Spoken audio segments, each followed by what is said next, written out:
Hello, everyone out there in Rumble, X, and YouTube land. Welcome back to Diego Knows. I, of course, am Diego, and today we're going to talk some more about The Housemaid, your movie, not mine, with big boobies of Sydney Sweeney. She's more famous for that than anything else. Okay, and she's riding her 15 minutes of fame right now. Okay, God bless her. You know, this movie's a win for her. So like $640 million.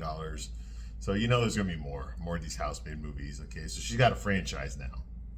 Now she's got a franchise. Now she got something that's guaranteed money, paycheck. You know, you're gonna be seeing her face, you know, every year now.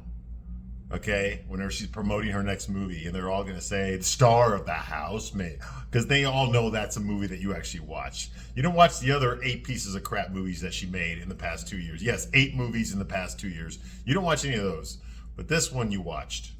This one made money. Okay, unlike the other 8 movies. Okay, this one made money. So now there's going to be more.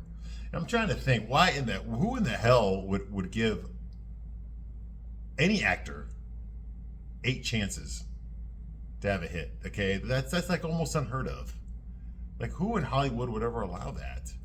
Even like your A-list actors, they get like 3 movies.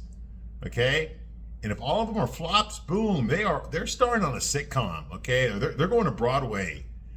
Okay, they're gonna, you know, or they're gonna make movies in Europe or something. Okay, they're gonna be doing commercials in Japan. Okay, they're not gonna get like another major 3-picture deal. Not if they get 3 flops in a row. That's what hurts actors.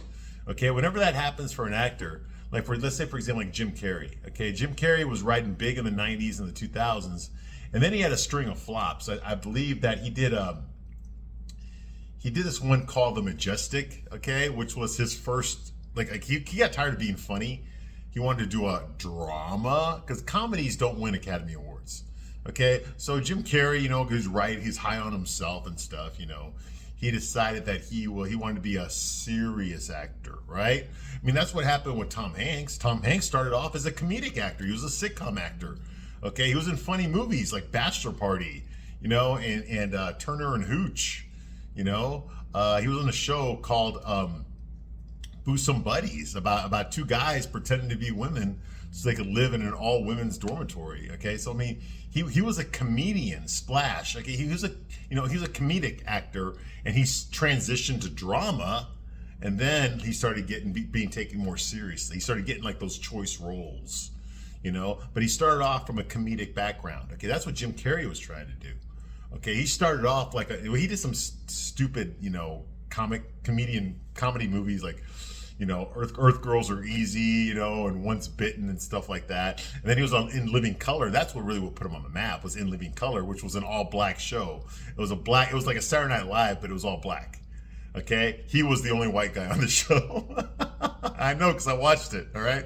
In Living Color. That was Keenan Ivory Wayans and his brothers, Marlon Wayans, were in it, and Damon Wayans were on it. Okay? And Jamie Foxx got hired like in the 2nd season. J-Lo was on the show. She was one of those fly girls, one of the dancers that they had there, okay? And she got into it with Rosie Perez, who was the choreographer, okay, because they were both sleeping with Keenan Ivory Wayans. Anyway, yeah, he was the only like white guy on that show. They had a white girl, I forgot her name. Nothing happened with her. But Jim Carrey was the only white guy on that show, and he was hilarious. His fire marshal bill was through the roof, man. I'm holding my sides. Yeah, remember, kids, I'm a fire marshal. Okay, that was hilarious. Okay, but he was known for comedy. Okay, he did The Mask, he did Ace Ventura, Dumb and Dumber. I mean, he was really good at comedy. And then something happened in the 2000s. He decided he wanted to do drama for some reason. He wanted to get out of his lane. I remember the movie that he did was The Majestic. I did not go see that movie. Nobody went to go see it. I think it's about a guy who owns a theater or something, the Majestic Theater. I don't know. I did not go see it. Nobody went to go see it because it wasn't funny. It was a drama. And nobody wanted to see Jim Carrey in a drama. They wanted to see him in a comedy. Okay? And then he did another one. I forgot the name of it, but it was like a psychological thriller. Yes, he tried to do a thriller, like a Hitchcockian supernatural thriller. Okay? Like scary. Okay, something to do with numbers. And I remember I saw the trailer for that, and it was serious. Like, it was a serious, dark, like, semi-horror. Nothing funny about it at all. Okay, I think it was called 27, but I'm not sure. For some reason, the number 27 pops in my mind when I think about the trailer. Anyway, and in the trailer, he's like that, like just serious. Like this is like some serious stuff here, okay? Like a dark psychological thriller. Okay, well, of course nobody went to go see that piece of crap. I don't even remember the name of it. I just remember seeing the trailer, okay? Nobody went to go see that. Okay, so that hurt him. So now that he had those 2 flops in a row, and then he had another one, I forgot what that one was. Okay, but his movie sucked. His movie sucked because he was trying to go out of his lane. He's trying to do something different, which is commendable, but you got to know what your strengths are. Okay, you got to know what your strengths are. Tom Hanks can do comedy and he can do drama, okay? Because he has the acting chops. Jim Carrey cannot do both, okay? So, like, he's never going to be the next Tom Hanks, okay? He's the rubber-faced guy, you know, the alrighty then. You know, that's who Jim Carrey is, okay? But he didn't realize that at the time. He thought that he could do more, okay? And he can't. He's super talented in his lane. In his lane. There's very few actors that can pull off, you know, that come from a comedic background and can pull off drama. Another one will be like Robin Williams, okay? The late, great Robin Williams. That guy started off comedy, straight up comedy, okay? Mork and Mindy, Happy Days. His stand-up performances were hilarious, okay? The World According to Garp. I mean, he did some really funny movies, and then he's transitioned into drama. It turns out that he could do drama as well. He could be a serious actor as well, okay? And now the reason I'm telling you all this stuff is because that's what Sydney Sweeney is trying to do now, okay? She promotes herself as this hot bikini girl, okay? Big tits, you know, sexy, all that kind of stuff, you know? And look at the outfits that she wears when she goes to those award shows, those red carpet events, okay?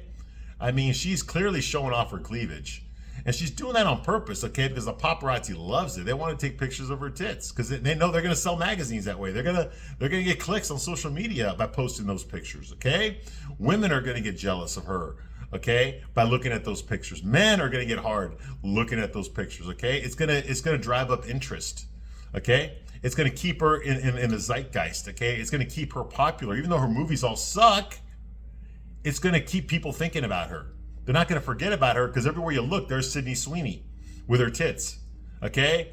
Saying something stupid, okay? There's the scandal with the jeans, the American Eagle jeans, okay? All that stuff has kept her Q score high, okay? And if your Q score is high, you can make money off of it. Okay, your Q score is how the media rates your popularity. Okay, like for example, The Rock, Dwayne Johnson, his Q score is pretty high. It's been high for the past like 15 years. Okay, and then you really know about it when there's somebody you've never seen before. All of a sudden, like everyone's talking about him now. Okay, his Q score just went up. Okay, anyone with a high Q score can make money off of just being famous. It's the Kardashians. Their Q score is super high, and they don't act in movies, not really. If you want to call that stupid ass show, that legal show Kim Kardashian's on, I don't even remember the name of it now. Okay, I watched a couple episodes. It was crap. Okay, I hate. It represents everything I hate in women. Okay, but that show, I mean, you know, she's not an actress. I don't care what she calls herself. None of the Kardashians are actors. Okay, but they're famous and they make money off of that. Okay, because you can. When your Q score is high, you can make money off of it. All right. Sydney Sweeney's Q score is high. It's very high. And it's not because people watch her movies. Nobody watched the last 8 movies she did were all flops. They made no money. Just think about that. Okay? Now this movie, The Housemaid, has made $370 million on a $35 million budget. Okay? When you take away marketing and all that stuff, you know, and then the theaters get a cut, it probably made, I want to say probably $30-40 million profit. Okay, maybe $50 million profit. Hey, it's profit, okay? Up is up, all right? When most movies are in the negative after they've been released, this movie made a profit. Okay, people got paid. Okay, investors got a return on their investment. Okay, that's the point, all right? So something like that, okay, is gonna guarantee her more work, okay? But in Hollywood today, most movies aren't doing that, okay? They're losing money. Most movies that come out are you've never heard of, you didn't go see, okay? Because people aren't going to the theater anymore unless they have a good reason to. You see what I mean? Okay, and the reason this movie made money, I think, is because, of Sydney Sweeney. They went to go see Sydney Sweeney. They said, what are these tits about? Okay? I think the way she's promoted herself, I think she really got a hold of the conservative women out there. I mean, what are the themes in this movie? The themes are family. Being married, yes, a dysfunctional marriage for sure. But it is about a woman being seduced by a handsome rich guy. There's a kid involved. There's a wife who's jealous, or so we think. Okay, there's domestic abuse. All the things where women are strong and empowered, but they're also the victim. All that shit that women love, conservative and liberal women love movies like that. It's there. Now, the liberal women hate Sydney Sweeney because she is sexy, because she is eye candy. Okay, because she is the definition of the male gaze. Okay, and libtard women hate the male gaze because they're all ugly. Unfortunately, they're the ones that are in charge of Hollywood. Okay, so they're the gatekeepers. Okay, Sydney Sweeney made her way through. Okay, and that pisses them off because that's one thing that the libtards that control Hollywood do not want is they don't want to give anything for straight men. They don't want there to be anything for straight men. Okay, because straight men are the enemy. We're the enemy of Hollywood. Okay. We are the slave owners for some reason. Okay, we are the oppressors. We're the toxic masculinity. We're the evil patriarchy that's been keeping women down for thousands of years and all that kind of crap. Okay, that Hollywood's still pushing. Okay, despite the fact that the Hollywood is run mostly by white liberal women. Okay, most of the jobs in Hollywood are white liberal women, not men. But yet they're going to claim victimhood. Go figure. Casting directors are all women, okay? So yet white men are the problem. Get the fuck out of here with that noise, all right? Sydney Sweeney represents the answer to that, okay? She's sexy. Now, she's trying to win over the libtard women, but she's never going to win them over. So she might as well try to win over the conservative women, okay? And despite what the libtard feminists are telling you, okay, most women actually are attracted to men, actually do want to get married. They actually do want to have kids. They want those things. Okay, most women are heterosexual. I know you would never know that by watching Hollywood movies, but it's actually true. Most women are heterosexual. They like dick. Okay, they do. Okay, despite that, all these movies telling them not to. All these TV shows telling them, no, try pussy. Yeah, you'll like it better. That kind of shit. It's not true. I mean, lesbians have a higher rate of divorce than straight couples do. Okay? Lesbians have a higher rate of domestic abuse than heterosexual couples do. Okay? So don't give me that crap. All right, so that's just it. That's what Sydney Sweeney represents. Okay? And I think she's writing that. Okay? She's the alternative. You can watch something with Rachel Zegler, who's a bitch everybody hates. She's a feminist, libtard, free Palestine. Crap. I mean, she's over here promoting Palestine for Christ's sake, okay? When the people that hired her are all Jewish, and she's over here screaming "Free Palestine!" Like, she didn't even realize what she's saying because she's an idiot. But these are the people that Hollywood has put in front of you and said, "Be like her. Here's your role model." You see what I mean? Talking about hating men, and get the fuck out of here. I think people are tired. Women are tired of this. Men are tired. I'm definitely tired of it. Okay, of this misandry. I'm tired of men being depicted as assholes all the time. Yes, some of us are assholes, absolutely. Most of us are not. Most of us are actually good guys. Most of us are actually smart. Okay? Most of us are actually courageous. Okay? That means we deal with our fear and we go forward anyway. Okay? Most of us are good. But you would never know that by watching Hollywood movies. You would never know that. Because we can't be depicted that way. We sure as hell can't be depicted teaching a woman something. You see what I mean? Can't have that. So, it's, Sydney Sweeney, because she's part of the Hollywood system, is a part of that as well. This movie's a part of that. Okay? It makes you think that it's about something, but the twist is it's actually about something else. Okay, we think this is a movie about an abusive, controlling, manipulative, psychopath wife and mother. but it turns out to be that she's actually a victim. It's the husband who's been sweet and kind and gentle and rich and handsome and ripped abs and 6'2", hung to his shoe, okay, and charming. Okay, that guy's the asshole after all. Ooh, didn't see that coming. You see what I mean? And I'm sick of that narrative. You know, last year I reviewed Baby Girl with Nicole Kidman. And that movie got me really upset. Okay, and I got really upset because in that movie, the husband, Nicole Kidman's husband, who she's cheating on, okay, is depicted as this weak guy by Antonio Banderas, no less. Who, yeah, he gets hurt when he finds out about his wife's affair, but then he just automatically forgives her and has sex with her again. You know, like everything's normal, everything's okay. I mean, what the fuck is this? What kind of man is that? That's a man written by a gay guy. Or by a man-hating feminist. That's what these fucking libtard bitches are trying to sell us. This is what a real man is. A man is okay with his wife having orgasms with other men. Especially if they work for her. And a real man just deals with it. No, a real man does not deal with it. Okay? A real man does not deal with it. A real man enforces his fucking boundaries. That's what a real man does.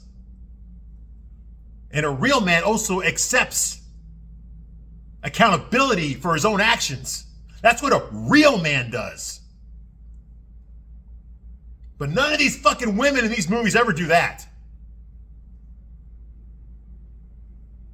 No matter what any woman does that comes across as negative in this movie, it's always going to be justified by a man made me do it.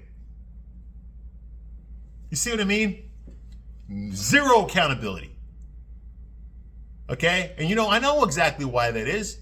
Okay? It's because women don't want to see a movie where women are held accountable.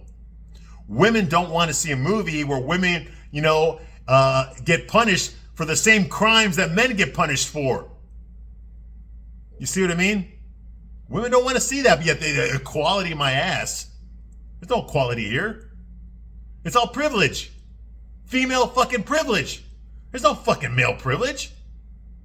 It's all female privilege. This movie's a perfect example of that. It's bullshit. This movie expects you to be a dumbass. I know I'm not the target audience. This movie's not made for me. I get that, okay? This is fucking fan fiction by a rich Jewish doctor living in Manhattan who gives herself a fucking Irish name, I guess, for some reason. And then it's adapted by a Jewish woman who wrote for the fucking Vampire Diaries. Okay? And it's directed by a guy named Paul Feig. Yes, that's his real name. Look it up. The same guy that did Bridesmaids. The same guy that did fucking the Ghostbusters 2016. The one that everybody fucking hated. The lesbian Ghostbusters movie. Remember that from 2016? Yeah, he did that too. Okay? Yes. That's the guy that made this fucking movie. So what I want to know is, how come this, if movies are supposed to appeal for everyone, in theory, anybody can watch any movie. Because if it's good, right? So if a straight man like me watches this movie, I should be able to get something out of it, right? Right? Because that's what good movies do. There's something for everybody. And yet all I got out of this movie is just fucking anger. How inept it was. How unrealistic it was. I mean, this is fan fiction, okay? This is a woman wrote this on a notepad with one hand, and her other hand was fucking playing with her fucking vibrator. Okay, that's what this fucking is. She sure as hell didn't show it to a man and say, is this good? Is this a good story? No, because if she had, there would have been a lot of notes. Okay? All right, let's talk about this goddamn movie. I'm getting pissed, all right? Anyway, so where we left off last time, obviously Nina found out that Millie, her housemaid, and her big titties fucked her husband Andrew, the rich guy who owns the house that Millie is the housemaid for. There was an argument there. Nina slapped Millie. Andrew kicked his wife Nina out of the house. He said, no! Like that. So Nina grabs her keys, gets in her car, drives up to the gate. The gate opens, and she starts screaming in her car, okay? Now, we think she's screaming because her husband has officially left her for the housemaid, Millie. But that's not the case, okay? All right, so Andrew put some ice on Millie's cheek because, Millie got clocked pretty hard.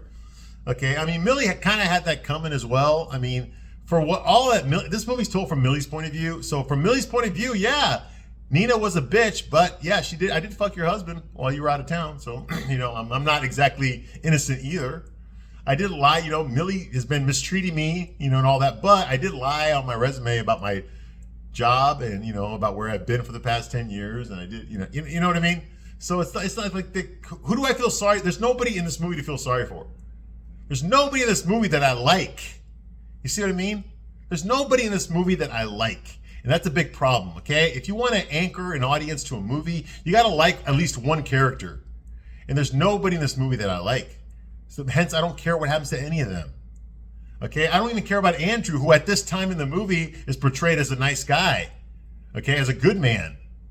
Okay? I don't even care about him. I never did. Okay? Because this guy's just a fucking Ken doll. Okay? He's the same guy that's in every fucking chick flick. He's rich, he's tall, he's handsome, he's smart, he's got ripped abs, he's got fucking chisel features, square jaw, fucking, I mean, what the fuck is this? That's like 0.00001% of the straight man population out there. But yet, these are the only men that turn up in these goddamn chick flicks.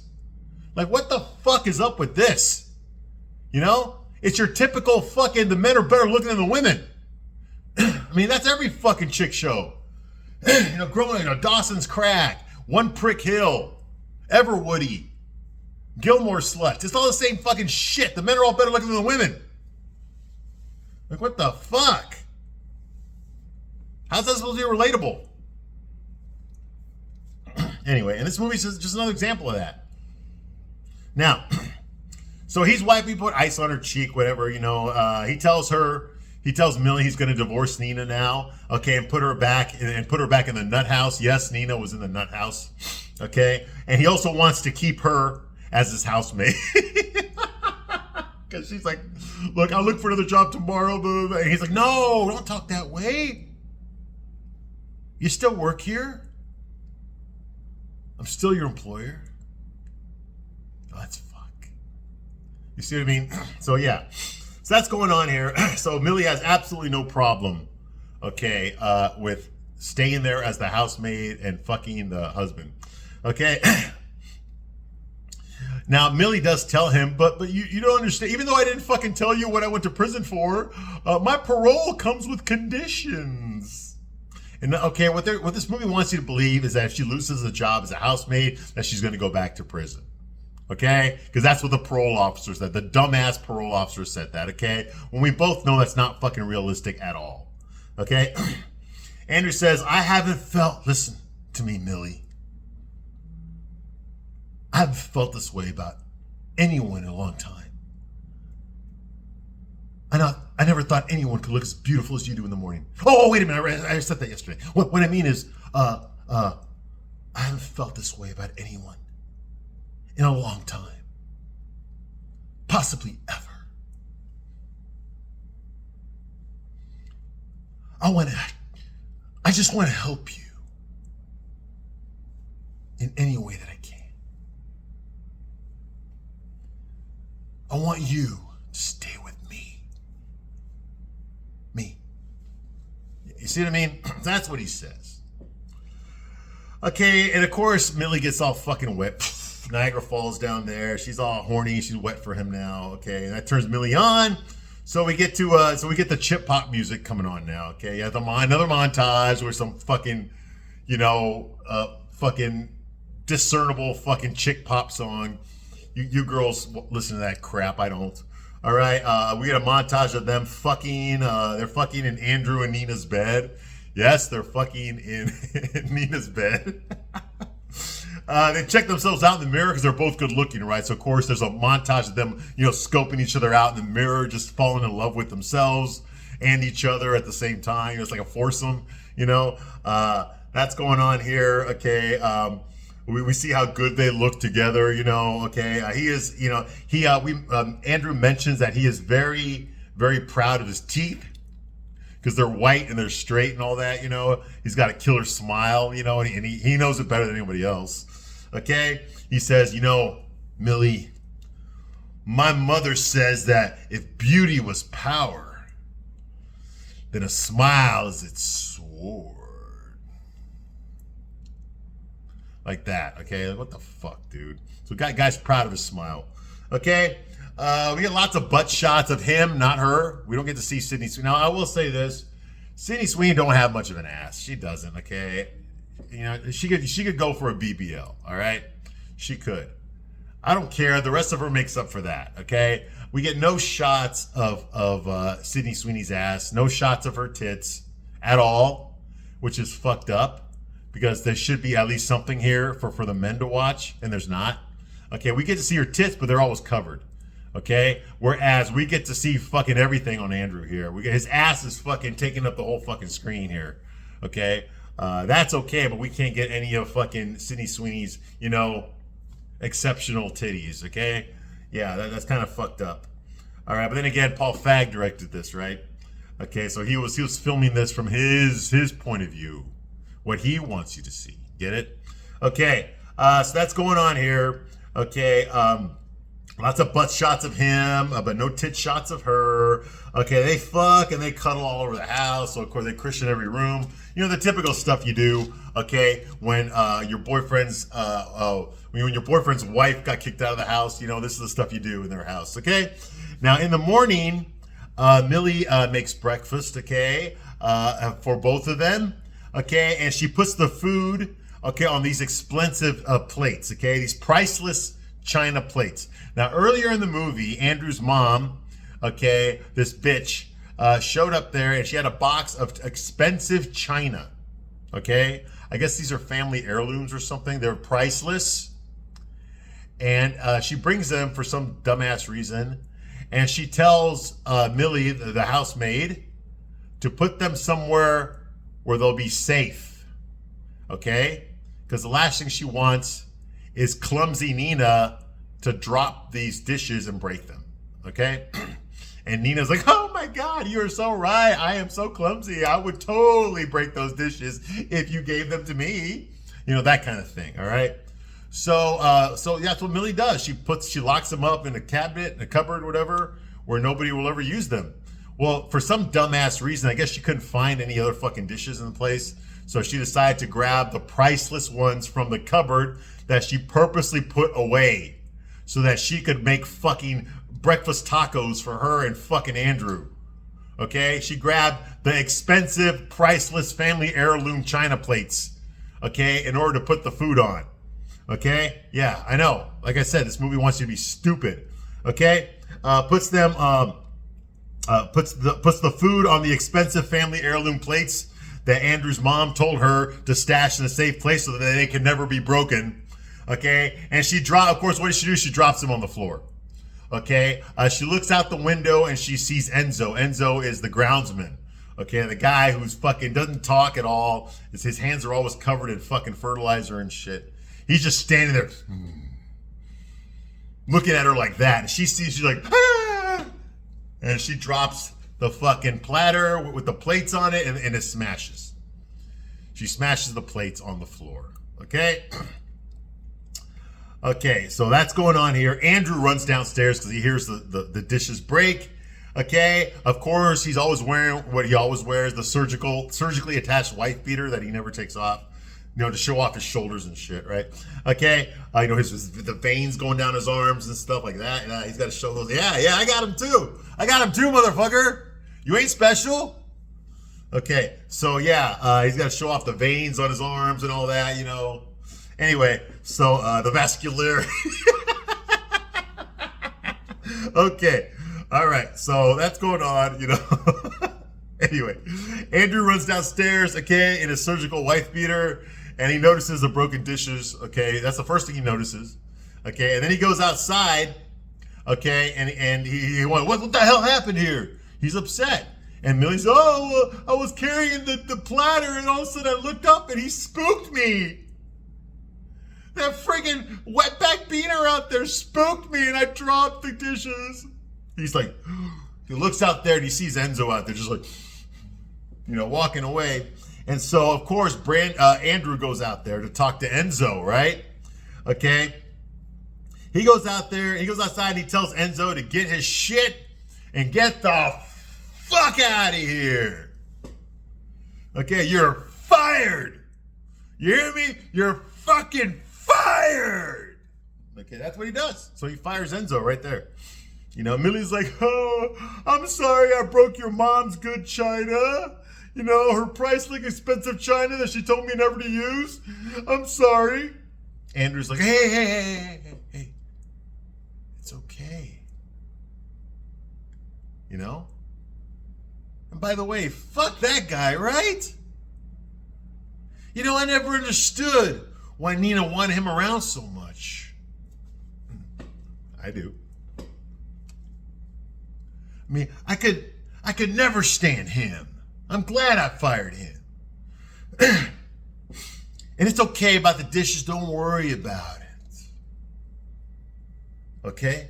Just don't throw away any of the pieces. I got a plate guy. Yeah, it's a real thing. A plate guy who can super glue all the pieces back together. Good as new. So it's okay. Don't worry about it. You'll learn. Like that, right? Okay. So later on, we don't know how much later. Okay, later on, okay, after picking up all the pieces off the floor, yeah, we see Millie picking up all the broken plate pieces off the floor. Okay, the broken china. Millie decides to walk around the house. Okay, I guess she's alone now. Andrew's gone. And she just starts walking around the house, and she's not wearing any drawers, okay? She's got no panties, which just kind of sucks. I wanted to see some. She's wearing what girls always fucking wear. I don't understand why women are obsessed with this, but for some fucking reason, after we have sex, okay, girls they go to my fucking closet, and this happened my entire life. They go to my closet, they always grab one of my fucking shirts and they put it on. Why do women do that? Okay, clearly it's not made for you. It doesn't fit you. Why do girls like to walk around in their boyfriend's shirt and clothes? I mean, I never understood that. I mean, is this some sort of ownership thing? Like, after I fuck my girl, I don't go and put on one of her blouses or nothing. Okay, so why do women do that? I don't get it. But that's what she's doing, okay? She's wearing one of his fucking Oxford shirts, okay? Buttoned up all the way, yeah. Okay, she's walking around wearing that and nothing else. And she's all happy and excited with herself. Think about it, okay? A couple months ago, she was in prison. And now she's in this multi-million-dollar house all by herself with her and the owner of the house. And she's the new woman of the house now, okay? So basically, she's looking at all this shit that doesn't belong to her. And she's acting like it belongs to her now, okay? Because she's fucking the guy that it does belong to. You see what I mean? So she's proud of herself for doing that. And she's just prancing around, dancing and shit, all excited, happy for herself that she landed a rich man, okay? Wearing Andrew's shirt, okay, like it's her house now, and she's super excited about that, okay? Okay, so she peeks into Cece's room, okay? Maybe not the dollhouse room, the room where Cece keeps her dollhouse, okay? She peeks in there, okay? She notices the dollhouse that's there, and she notices that Cece rearranged some of the dolls, okay? Now, in the dining room part of the dollhouse, we see Cece there and Andrew sitting together, but Nina's not there. The Nina doll is gone. Okay? Okay? And Millie sees herself there back in the attic. Okay, in the attic. Because the dollhouse is a reproduction of the actual house they live in, right? So this dollhouse has an attic, a tiny attic with a bed in there, right? And in this house, that's where Millie sleeps, or used to sleep before Nina got kicked out, okay? Now she sleeps with Andrew in the master bedroom. Okay, but when she was just a housemaid, she slept in the attic room, okay? Well, there's a doll of Millie up there now in the attic room, okay? So Millie notices this, okay? Doesn't say anything, she's by herself, and then she leaves, okay? Now, later on, Andrew comes home, Okay, and of course, he sees the broken plates inside of a plastic bag, and he's kind of upset about it. Okay, that the broken china pieces are in a plastic bag. What he's upset about is that the pieces are still dirty. He's like, they're not clean. He looks at her, and she's like, oh, well, I was afraid I would cut myself if I tried to wash these pieces in the sink. So he's like,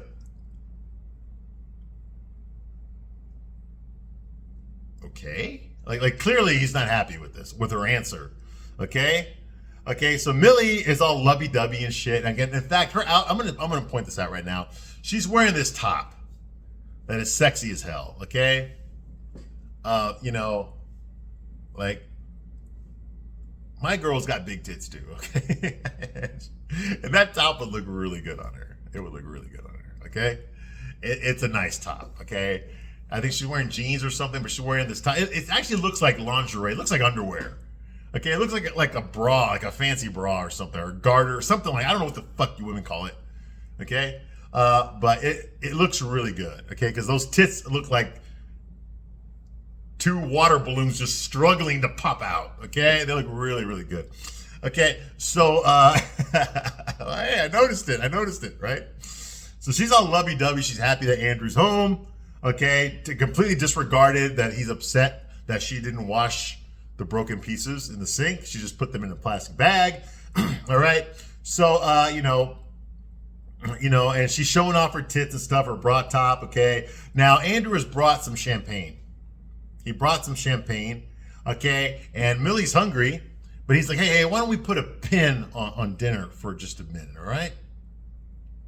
Okay, and he grabs the champagne and he picks her up. And he walks, he carries her up like, 5 flights of stairs, or maybe 6 flights of stairs, because it takes 2 flights just to get from the top floor to the attic room, okay? And there's more floors after that. So I'm guessing it's 5 or 6 flights of stairs. He carries Millie and a bottle of champagne and 2 glasses all the way up there from the ground level, okay? Pretty impressive, okay? I mean, I could do it too, but it's pretty impressive. All right, so he carries her up there with all that stuff. Okay, and they get on the bed there. Okay, and he pours some glass. Carrying her up there. Upstairs to the room. Okay, now initially I thought that he was going to take her up into the master bedroom because that's where they've been fucking and sleeping. But no, he takes her all the way up to the attic room, which is where Millie used to sleep. Okay, by herself.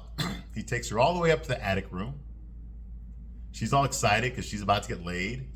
And he pours 2 glasses of champagne for each of them.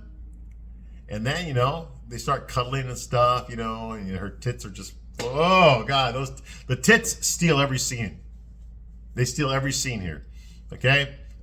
Of course, they start making out her song. I'm just looking at the tits, okay? They're floppy, because they're real, okay? They look really good when they're, when she's laying on her back and they're like moving back and forth, like you women that have tits, you have no idea what an eye catcher those things are, okay? I could not keep my eyes off of them, okay? I could not keep my eyes off of Sydney Sweeney's tits, okay? I couldn't. I wanted to be there. I just wanted to reach out and touch them. I did, okay? I was in a theater when I saw this movie, okay? But that's going on, all right? So, yeah, they're kissing and stuff. Of course, you know what comes next, all right? Now, the next scene is where everything changes, where the movie becomes a different movie, okay? So far, it's just been domestic bullshit. But now it's going to go into like psychological terror and shit. All right. Okay. But I'll get into that in the next video. I'm working myself up here. Okay. So I'll be back soon to continue my review of this piece of shit movie with some great tits. Okay. Thank you for watching this long. I will see you soon on the next one. Bye.